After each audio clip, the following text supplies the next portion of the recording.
Guys, up to this stage of this book study, we've covered nothing more than step 1. And we are about to embark on step 2, chapter 4. And if you'll bear with me a second, I am going to bring up a slide that corresponds with what we're doing.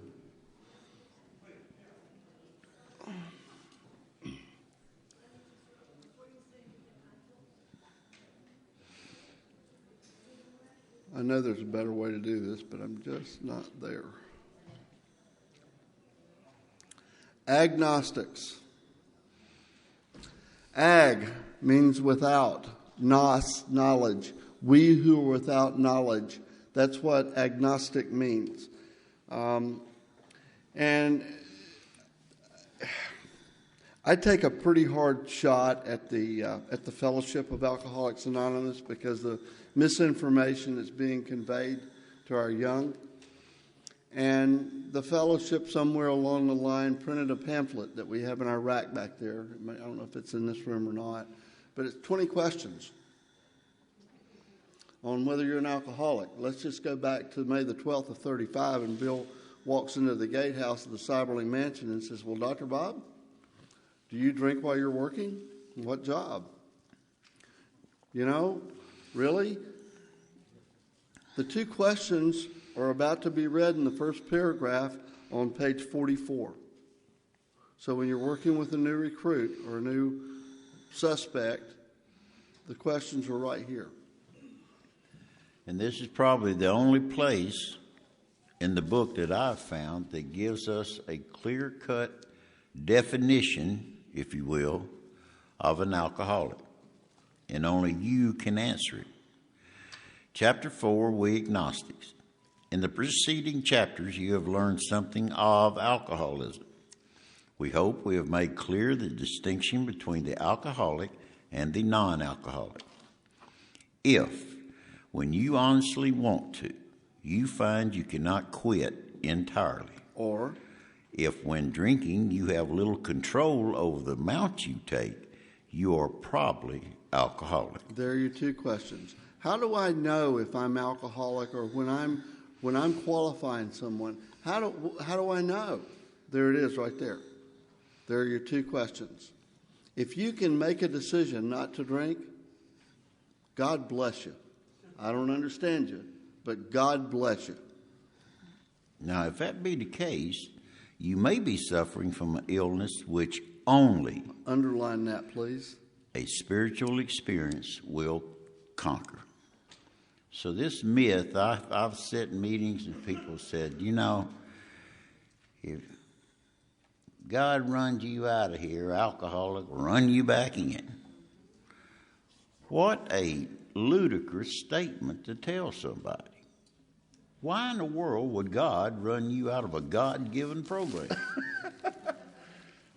I mean, come on.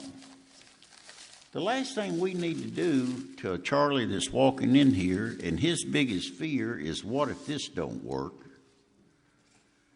is to sit there and insult his intelligence. Where do we get off by doing that? I mean, think about it.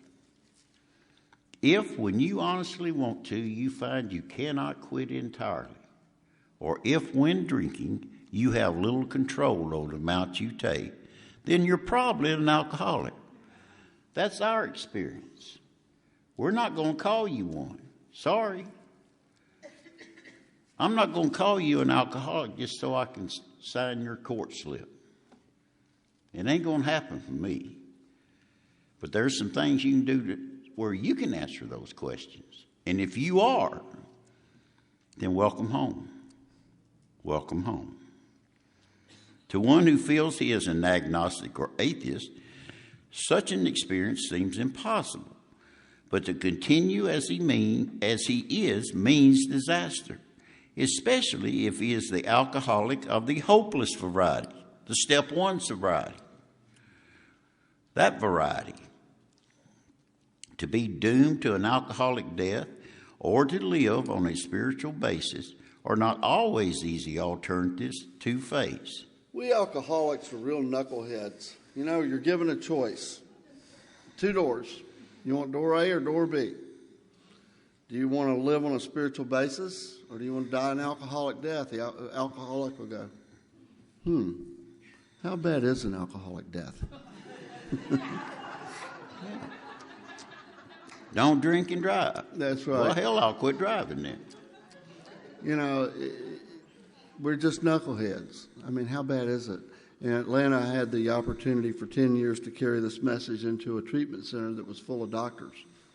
And every time I would say that, they'd go, let me tell you exactly how bad it is. And they would go into the distended liver and the jaundice and and I said, shut up. You know, they've already got it intellectualized. Skip over to page 45, the first full paragraph. Lack of power. That was our dilemma. Because over the last day since we've been here, we've established that we are powerless, right? So lack of power is our dilemma. We had to find a power by which we could live. The opposite would be die. And it had to be a power greater than ourselves in squiggly writing. Well, obviously. And there's the shortest sentence in the book, obviously. But where and how do we find this power? Well, the power is the solution, and we just talked about it. And that's exactly what this book is about. So where do you find this power? Well, maybe you want to go over to chapter 3, because it just told you where it was. Well, that's exactly what this book's about. Its main objective is to enable you to find a power greater than yourself, which will solve your problem. Not weed eaters. What's your problem? It's alcoholism. Lack of power. I mean, it's real clear. This doesn't talk about our issues so much, you know. It talks about our lack of power and trying to find this power greater than ourselves that will solve that problem. Let's jump over to page 46, third line down from the top. We looked upon this world of warring individuals, warring theological systems, and inexplicable calamity with deep skepticism. We looked askance at many individuals who claim to be godly. You notice that godly has a small g. And we're talking about people like the Jims, Jim Baker, Jimmy Swaggart, Jimmy Jones, the Jims. They got a bad rap. I've sinned. But those are the false gods, so they don't warrant a capital letter. That's right. And, you know, we look askance at these people, the TV evangelists and that, and they give this higher power a bad rap. Now, how could a supreme being have anything to do with it all? He didn't. And who could comprehend a supreme being anyhow? Yet in other moments we found ourselves thinking, with enchanted by a starlight night, who made all of this? There was a feeling of awe and wonder, but it was fleeting and soon lost. Yes, we of the agnostic temperament have had those thoughts and experiences. Let us make haste to reassure you. We found that as soon as we were able to lay aside prejudice and express even a willingness to believe in a power greater than ourselves, we commenced to get results, even though it was impossible for any of us to fully define or comprehend that power, which is God. You remember the definition of prejudice? A preconceived idea that disallows new information. As soon as I can set aside my prejudice and become willing, get rid of my old ideas and become willing to consider a new conception, a new idea, then I can start my way. But if I'm going to slam the door shut and say no, hell no, I'm doomed. So we take our AA 101 God, our little stick man, and we start replacing these old ideas with new ideas. Here's the first new idea. Much to our relief, we discovered we did not need to consider another's conception of God. Our own conception, however inadequate, was sufficient to make the approach and to effect the contact with Him. And you know, guys, if you're in this room today and you're living by comparison, And it doesn't matter if it's your spiritual belief, it's the size of your motorcycle, the size of your home, your car, or your intelligence level, or your educational level. If you're living by comparison, you're always going to come up short. Always. Always. Somebody is going to have bigger, better, shinier, smarter, faster stuff. It's just the way that it is. And it says, much to our relief, we discovered we didn't need to consider, I don't need to consider Charlie's conception of God. Because I know for a fact the power that I pray to is present in my life.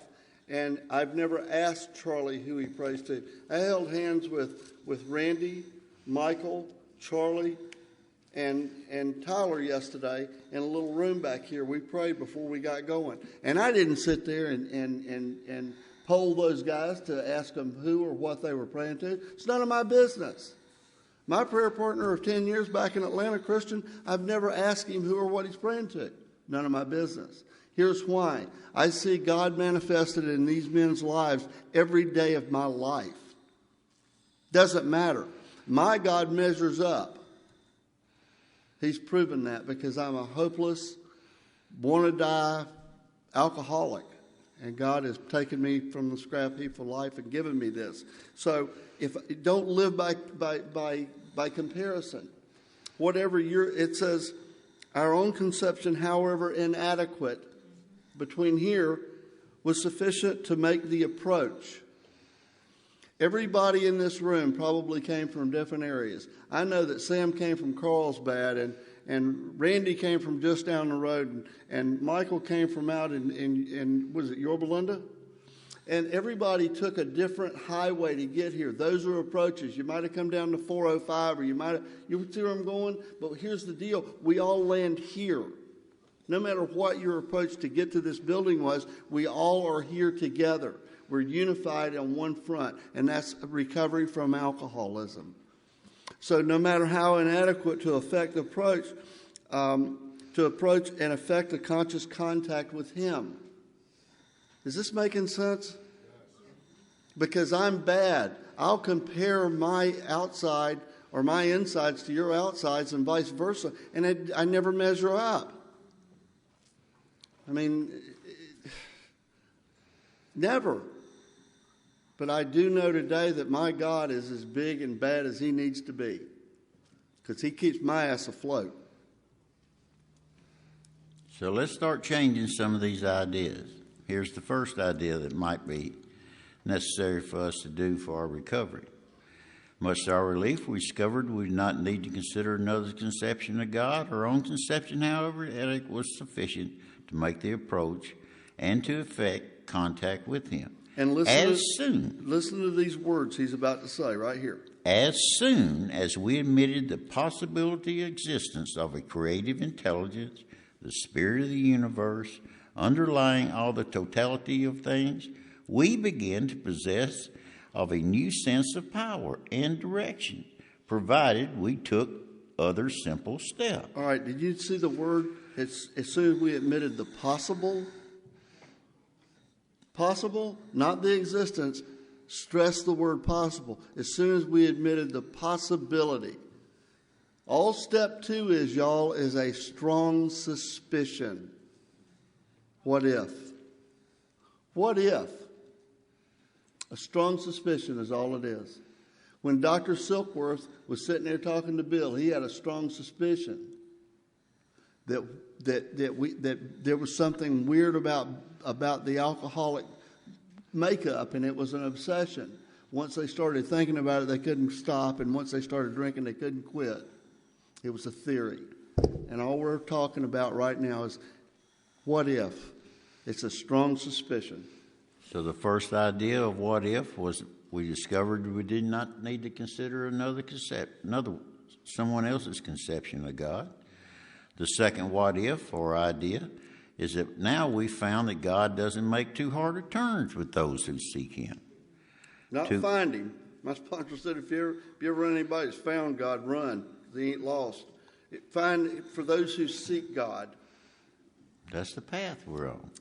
To us, the realm of the Spirit is broad, roomy, all-inclusive, never exclusive, or forbidding to those who earnestly seek. It is open, we believe, to all men. So who's it open to? All men. Everybody. Charlie, I'll tell you something funny. See this pretty little lady at the end of the table with that red top on? Mm-hmm. She had me over there trying to explain these southern colloquialisms. What? She wanted to know what a yippin' was. And what was the other one? Behind the wall. Some of the things that we talk about, she said they're having to explain to me. They're having to break it down. You ain't from here. We ain't from around here. Crack me up. So, when therefore we speak to you of God, we mean your own conception of God. Or in other words, your what if of step 2. Now this implies too to other spiritual expressions which you find in this book. Do not let any prejudice, don't let any prejudice you may have against spiritual terms deter you from honestly asking yourself what they mean to you. At the start, this is all we needed to commence spiritual growth, to effect our first conscious relation with God as we understood Him. Afterward, we found ourselves accepting many things, which then seemed entirely out of reach. That was growth. But if we wished to grow, we had to begin somewhere. So we used our own conception, however limited it was. Here's step 2. Here's your directions for taking step 2. We needed to ask ourselves but one short question. Do I now believe, or am I even willing to believe, that there is a power greater than myself? Go back to your arch chart. Do I believe? These are questions you ask yourself. Or am I willing to believe? It doesn't say, the word faith isn't there. For this alcoholic, this is my experience. When I walked into the rooms, I was scared to death, and I talked about it. When I didn't know what was going to be on this side of the door. And I walked in and I watched you. And I had hope. And that hope was that maybe, just maybe, if this deal isn't, if I don't have to go over to Africa and serve pie to the Swahili, maybe I can make this deal. Hope. And then I watched you for a while. I watched you get in your own cars and drive to your own houses, and you had driver's licenses with your actual name and picture on them. I came to believe that if I did what you suggested and showed me how to do, I came to believe that I too could achieve that level. And then after I did those things for a while, I developed an undying faith that no matter what, God's got me. But it didn't just pop in and I'm unshakable faith. That's not the way it unfolded for me. Hope, belief, faith. That's the way it unfolded for me. And that's the way it is today. So when we're talking about either you believe or you're willing to believe. I came in, I believed, but he wanted nothing to do with me. I'd burned up all those chances. But you showed me that through this work, I could establish a contact with this power. And I became willing to believe in the path that you were showing me. Is this making sense? Okay. Because as soon as a man can say that he does believe or is willing to believe, we emphatically assure him that he's on his way. It has been repeatedly proven among us that upon this simple cornerstone, a wonderfully effective spiritual structure can be built. And there's the spiritual structure we're building, and these are your cornerstones. I love this arch chart that Joe and Charlie gave us to work off of. We're going to flip over to page 48 and go to the... Well, they begged us, Larry Board, to finally please read that Appendix 2. Doggone it. There it is. Please be sure to read Appendix 2. Page 5 something. 69 in the third edition.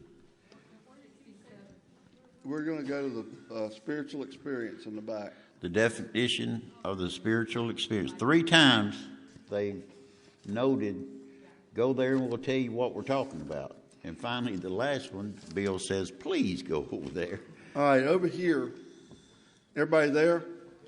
Page 569, third edition. 567 in your fourth edition. 567, 569, depending on which book you're studying, I know.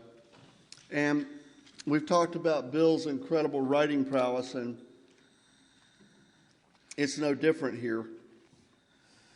He hated to use the same word twice, so he used 7 different words 12 times to stress the word change. And as we go through this, we're gonna pick them out for you. Is everybody on the page? The term spiritual experience and spiritual awakening are used many times in this book, which upon careful reading shows that a personality change sufficient to bring on about recovery from alcoholism has manifested itself among us in many different forms. Spiritual experience and spiritual awakening are 2 different things. They both get you to the same place, or just different times, different speed. A spiritual experience is sudden and profound, what Bill Wilson had in Towns Hospital. And in my path, I've encountered 3 people who I know that have had spiritual experiences. And if you've ever met anybody that had a real spiritual experience, you don't have to quiz them.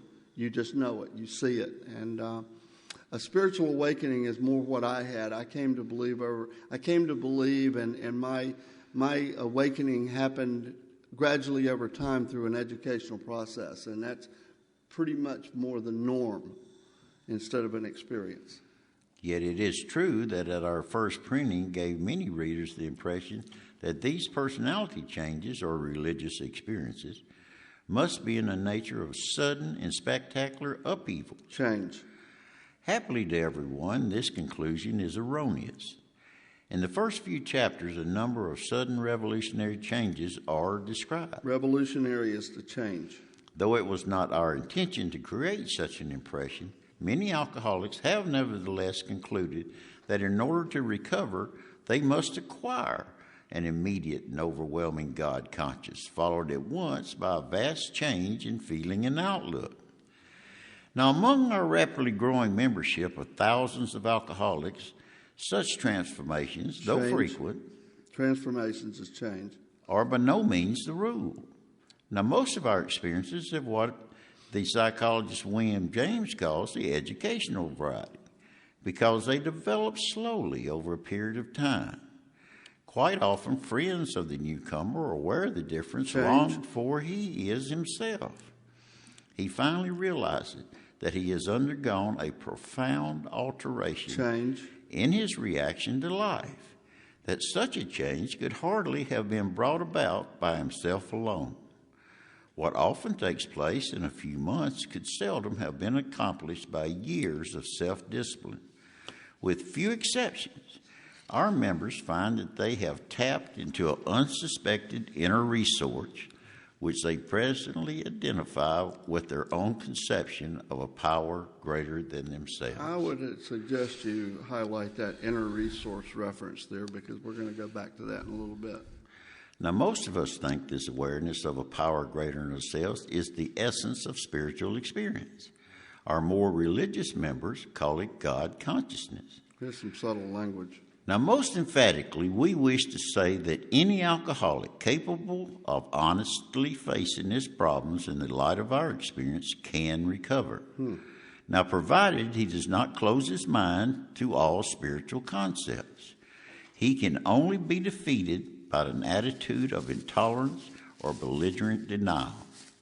We find that no one need have difficulty with the spirituality of the program.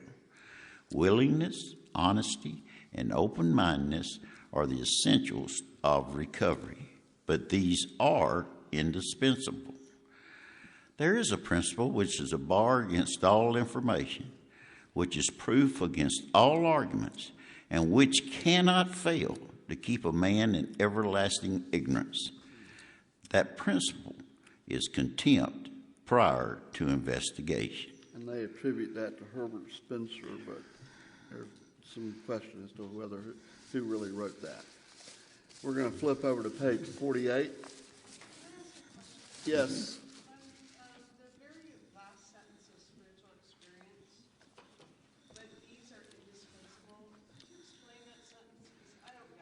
There is no substitute for these things. Willingness, honesty, and open-mindedness. And these are traits we have to have. The question was the description or the definition of these things are indispensable, and they're referring to willingness, honesty, and open-mindedness. And the fellowship, for their convenience, has taken, in my area, have taken those three words and changed them around for convenience and a cliche of how. There's a place in Atlanta called the How Club. How? Honest, open-minded, and willing. If the first requirement was honesty when I got here, I don't know that I would have made it. It's willingness. It's honesty and open-mindedness. I need to be willing to accept some new ideas, and I need to be honest with myself, and I need to be open-minded to the things, to your experience, so that I can adopt those things in order to recover. They're indispensable. Questions? Good? Yes, ma'am. Now, we had a Harlan Spencer, and then we had a Herbert Spencer. Don't know. No, they're not the same people. She wanted to know if there was a relation. Oh, I don't know about that. No, we don't know. We're going to skip over to page 48, and we're going to go to about 5 or 6 lines down where it says, faced with alcoholic destruction. We soon became as open-minded on spiritual matters as we had tried to be on other questions. In this respect, alcohol was the great persuader. Hear, hear. It finally beat us into a state of reasonableness. Sometimes this was a tedious process. We hope no one else will be prejudiced for as long as some of us were. Skip to the last full paragraph on the page. Everybody nowadays believes the scores of assumptions for which there is good evidence, but no perfect visual proof. And does not science demonstrate that visual proof is the weakest proof? Back in the day, before we had computers and calculators and those kinds of electronic high-tech gadgets, they used slide rules in science and mathematics and that. And scientists and men of mathematical minds took the bumblebee and they stuck him into that slide rule. And once they ran all the equations and the formulas and all that business, what they came up with was the conclusion that the bumblebee couldn't fly. His wings were too stubby and his body was too bulbous, and he just couldn't fly. Well, the problem with that is nobody told the damn bumblebee. And he just flies around and does whatever he wants to do. So scientific proof is not always the most positive proof, and neither is visual proof. Sometimes visual proof is the weakest proof. You know, again, in this proposition, in this chapter 4, we're talking about a strong suspicion. What if? What if? Just jump over to page 49, the second full paragraph. We, who have traveled this dubious path, beg you to lay aside prejudice, even against organized religion. We have learned that whatever the human frailties of various faiths may be, those faiths have given purpose and direction to millions. People of faith have a logical idea of what life is about. Actually, we used to have no reasonable conception whatever. We used to amuse ourselves by cynically dissecting spiritual beliefs and practices, when we might have observed that many spiritually minded persons of all races, colors, and creed were demonstrating a degree of stability, happiness, and usefulness which we should have sought for ourselves. Yeah, we've taken shots at people that are good church members, good members of religious fraternity, calling them squares and taking shots. And if you can get past that prejudice, I mean, it doesn't say all, but many of these people are living and demonstrating a degree of stability, happiness, and usefulness. I know when I was out there, you know, I took shots at them, but it was not grounded. You know, if you'd asked me what religion was before I got here, I would something like Methodist or Baptist or Catholic or, and there probably isn't a nickel's worth of difference in all of them, I know a Catholic will speak to you in the checkout line of a liquor store and a Baptist won't. But other than that, I didn't know no difference in them, And my sponsor is real good at making me looking up words. And he made me look up religion. And this is what I found. It's a undying trust or faith in a theory or concept, usually spiritual in nature. That kind of sounds like Alcoholics Anonymous to me. It is a unrelenting and dying trust or faith in a theory or concept, usually spiritual in nature. So maybe God's house is inside Charlie Yao. Maybe it's not this building called the Cypress Church. Maybe I can take God with me and not be in here. Maybe this is just some place I can come sit and worship Him with you. But it's what I do between the Lord's Prayer and the Serenity Prayers where God's really doing my work. I think that's what they're saying. Instead, we looked at the human defects of these people and sometimes used their shortcomings as the basis of wholesale condemnation. Wholesale is large scale. We talked of intolerance while we were intolerant ourselves. We missed the reality and the beauty of the forest because we were diverted by the ugliness of some of its trees. We never gave the spiritual side of life a fair hearing. Skip to the bottom of the page. Here are thousands of men and women. Worldly indeed, they flatly declare that since they have come to believe in a power greater than themselves, to take a certain attitude towards that power, and to do certain simple things, there has been a revolutionary change in their way of living and thinking. In the face of collapse and despair, in the face of total failure of their human resources, they found that a new power, peace, happiness, and sense of direction flowed into them. This happened soon after they wholeheartedly met a few simple requirements. Now, once confused, baffled by the seemingly futility of existence, they saw the underlying reason why they were making heavy going of life. Now, leaving aside the drink question, they tell why living was so unsatisfactory. Guys, don't let that one slide off the radar. You want to highlight that. Leaving aside the drink question. Alcohol wasn't a problem.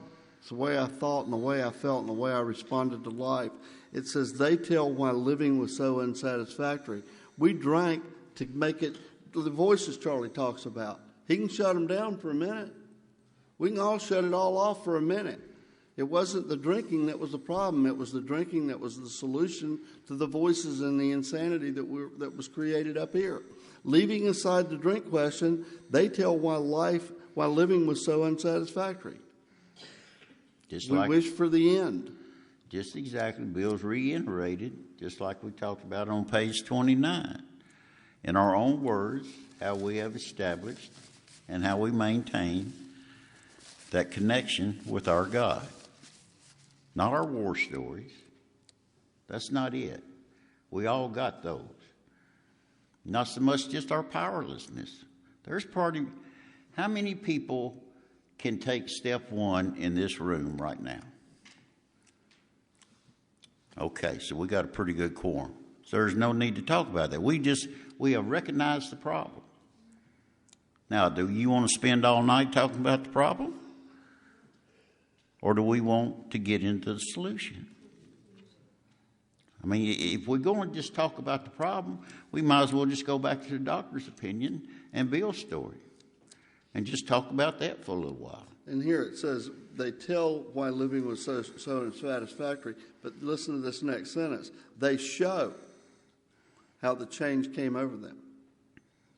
When many hundreds of people are able to say that the consciousness of the presence of God is today the most important fact of their lives, they present a powerful reason why one should have faith. There you go. You know, I think the greatest of all spiritual teachers says if you want to be filled, become like a little child again. And I got a good friend in the program, and she has a AA baby. Madison was born in AA, and she grows up in AA. And I mean, she's been to meetings ever since she was in the carrier. I mean, her little belly hadn't even healed up the first meeting she went to. And we all just adopted her. You know, Madison's everybody's baby. And she went with me to get some cookies for a meeting one time. And we're walking across the parking lot at Kroger's. And we walking along. She's skipping along, just diddy-bopping along like Madison does. And she stopped dead in her tracks, bent down, then stood up and started walking off. I said, "What are you doing, Madison?" She said, "Well, there's a penny on the pavement." I said, "Oh, well, that's good." She said, "No, I had to fix it." I said, "What do you mean you got to fix it?" She said, "Well, if it's heads, you pick it up because it says in God we trust. But if it's on tails, you turn it over so the next man can pick it up because it says in God we trust." If you want to be filled, become like a little child again. You don't know where you're going to hear the message, you know. Sometimes you can hear it from guys that walk in here with whiskey on their breath. They want to get honest, and they're right for the picking. Now, this world of ours has made more material progress in the last century than in all the millenniums which went before.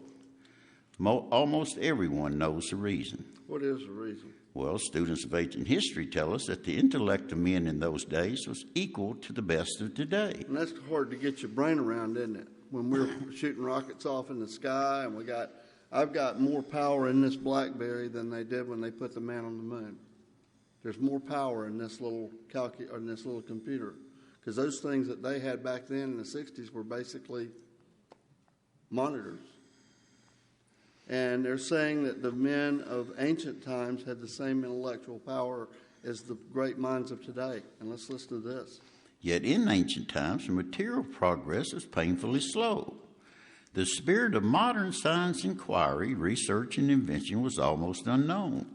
In the realm of the material, men's minds were fettered by superstition, tradition, and all sorts of fixed ideas. They had a governor on their limitations because they had a belief system saying that if you do this is going to happen. You know, there was dragons and wizards and all kinds of stuff back then. If you did this, all this horrible stuff will happen to you. The consequences were too great. Yeah, you wasn't allowed to think out of the box. Well, they'd burn you at the cross for being a witch. So some of the contemporaries of Columbus thought a realm world preposterous. Others came near putting Galileo to death for his astronomical heresies. This cat, Christopher Columbus, he's an interesting dude. We believe Columbus to be alcoholic. Well, just listen and see if you don't agree. Old Chris, he was the only cat on the planet that thought this thing was round and not flat. Everybody else's minds were fettered, and they were superstitious that if you got so far out on the edge that you just drop off into nothingness. So he had a theory. And in order to prove it, he was broke. He was drinking all of his wages up. And so he went to the King of England, Ferdinand, and he said, "Hey, dude, how about hooking me up with some boats and some supplies and some men, and I'll sail around this sucker and prove my theory to be right." And Ferdinand says, "You're crazy as hell. Get out of my office." So Chris did what any other good alcoholic man would do. He went to the woman. And he went into Isabel's office and he said, "Hey, baby." She said, "Hey, Chris." He said, "Honey, I tell you what." He said, "If you'll hook me up with some boats and some men and some supplies, I'll sail around this thing And when I get to the Brave New World, I'm going to get you some nice furs and fragrances and some shiny stones and precious metals. She said, really? He said, uh-huh. So she said, what is it you need exactly? Well, three boats and some men and some stuff to eat. And she said, okay. So he gets a woman to finance the trip. Good alcoholic. And he leaves on a strong suspicion. That's all it was. Nobody had ever done it before. And to further conclude that he's alcoholic, he believed that you could sail west to get east. To further confirm his disease, when he left, he didn't know where he was going. When he got there, he didn't know where he was. And when he got back, he didn't know where he'd been.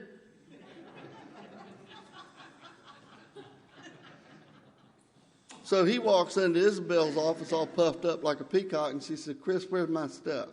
He said, damn, woman. He said, I forgot. She said, Chris, I don't know what I'm going to do with you. He said, I tell you what, honey. He said, how about you hook me up with 3 more boats, some men, and some stuff to eat? I have seen the Brave New World, and I'll bring you back bigger, shinier, prettier, and more of that stuff. He says, they got it over there. She said, really? He said, uh-huh. So she hooked him up with 3 more boats, some more men, and some more supplies. But on this voyage, Christopher Columbus didn't leave on a strong suspicion or a theory. He knew where he was going, and when he got there, he knew where he was, and when he got back, he knew where he'd been. And this particular time, he didn't leave on a hope or a theory. He sailed out in complete faith, because you see, on that first voyage, he had a special sailor.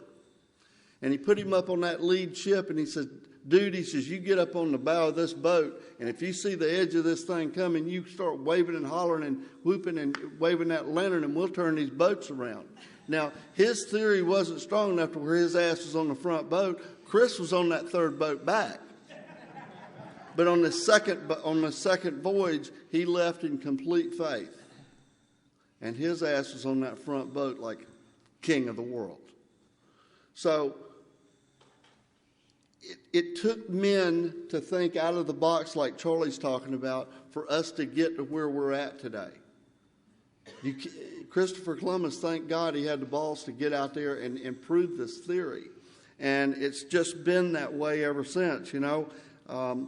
It says, we ask ourselves this, are not some of us just as biased and unreasonable about the realm of the spirit as were the ancients about the realm of the material?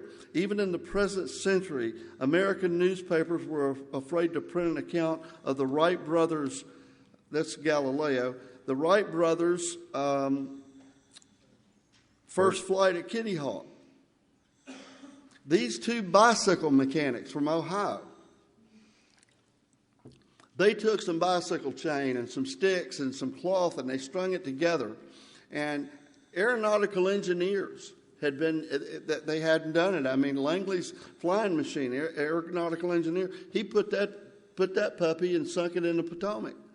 These bicycle mechanics had a strong suspicion. They had a theory that they could make a machine heavier than air and make it fly successfully. They called up a reporter over at the Charlotte Observer, and they said, dude, come out to Kitty Hawk. We're going to fly this machine this afternoon. He went to the publisher, and he said, brother, he says, to the editor, he says, I'm going to go out here and witness these bicycle mechanics fly this machine. He says, well, you're not printing it in our paper. He says, the people of this town will come and burn this building to the ground. That right was reserved for the birds. They were afraid to print the story, and these men flew that airplane. And see, today our minds are a lot, and we go back to that willingness thing that we were talking about a minute ago, willing to be open to new ideas. I got to open my mind. If you'll show me what you did and you accomplished this, maybe, just maybe, if I try that and I practice those things, I too can achieve what you have. That's all we're saying. Had not people said God had reserved this privilege to the birds? Only 30 years later, the conquest of air was almost an old story, and airplane travel was in full swing. But in most fields, our generation has witnessed complete liberation of our thinking. Show any longshoreman a Sunday supplement describing a proposal to explore the moon by means of a rocket, and he'll say, I bet they do. And maybe not so long either. This was written in 1937, y'all. Yeah, the book was published in 1939, and in 1969, Neil Armstrong set foot on the moon. Pretty cool, huh? Wow. Is not our age characterized by the ease with which we discard old ideas for new, by the complete readiness with which we throw away the theories or gadgets which does not work for something new which does? We had to ask ourselves why we shouldn't apply our human problems to this same readiness to change our point of view. And here's your agnostic promises or bedevilments, if you please. We were having trouble with personal relationships. We couldn't control our emotional natures.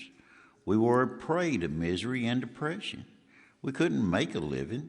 We had the feeling of uselessness. We were full of fear. We were unhappy. We couldn't seem to be of real help to other people. Was not a basic solution of these bedevilments more important than whether we should see new reels of lunar flight? Well, of course it was. When we saw others solve their problems by a simple reliance upon the spirit of the universe, we had to stop doubting the power of God. Our ideas did not work, but the God idea did. I'm going to get one more paragraph and we'll take a break. We're going to skip to page 53, second full paragraph, when we became. You know, all of us wants choices. Okay, let's give you one. When we became alcoholics, crushed by self-imposed crises, we could not postpone or evade.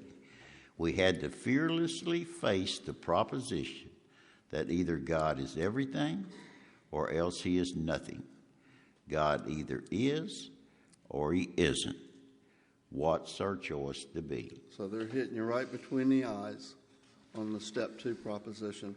Let's come back at 10 after and we'll wrap up chapter 2 and get in, or chapter 4, and get into some work.